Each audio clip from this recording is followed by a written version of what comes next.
težak trening danas, ne toliko zbog samog treninga koliko zbog tog nekog zamora koji trenutno osjećam, što je očekivano s obzirom da sam u posljednje 2-3 nedjelje prilično pojačao trening. Zacrtao sam sebi cilj da kroz nekoliko mjeseci budem u stanju da uradim military potisak sa 32 kg jednom rukom, 3 ponavljanja, tako da to mi je neki cilj koji imam u narednom periodu. I generalno postavljanje ciljeva u treningu je jako važno. Bez ciljeva vrlo vjerojatno ćemo lutati sa vežbama, sa treninzima. Veće su šanse da propustimo neki trening ukoliko se ne osjećamo kako treba ili ukoliko nam se jednostavno ne trenira. Tako da kada imamo jasno zacrtan cilj, onda su mnogo veće šanse da će nam kontinuitet u treningu biti mnogo bolji. I to je jedna od najbitnijih stvari u celokupnom trenažnom procesu. Kontinuitet treninga, bez kontinuiteta nema rezultata. Tako da to je neki cilj što se mene tiče u narednom periodu. A sa današnjeg treninga imam 2 zanimljiva zapažanja. Jedno od njih je zapazio moj dugogodišnji klijent i prijatelj Chris.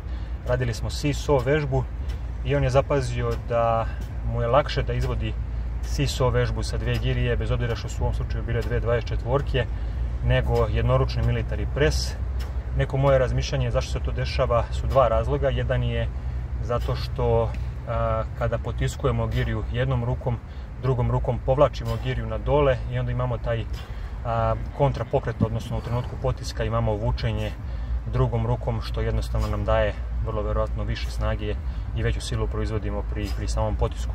A druga stvar je što dok izvodimo seesaw press, konstantno smo u pokretu i konstantno je telo u tenziji, dakle nema nijednog trenutka kada se telo i mišići opuste, već smo konstantno u tenziji, jer kada potiskujemo giriju, druga ruka radi povlačenje i obrnuto, tako da ta neka tenzija koju imamo kroz konstantno izvođenje te vežbe se razlikuje možda od jednoručnog military pressa i zato se možda čini da je seesaw press do nekog određenog trenutka lakši nego izvođenje military pressa.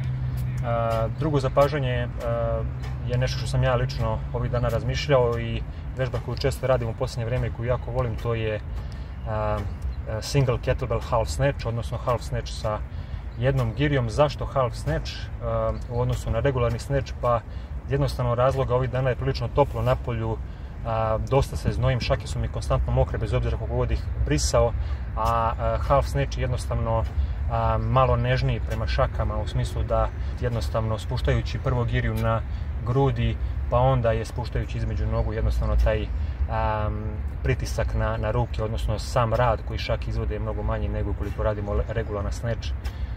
Tako da eto, to je jedan razlog i kettlebell half snatch je možda neka prva progresija pri učenju samog izvođenja kettlebell snatcha. Tako da sve u svemu kettlebell snatch sjajna vežba. Ja iskreno obožavam da je radim i osjećam se jako dobro posle svakog treninga na kom sam radio, da li half snatch, da li običan snatch. Tako da svakako vredi je uvrstiti u trening.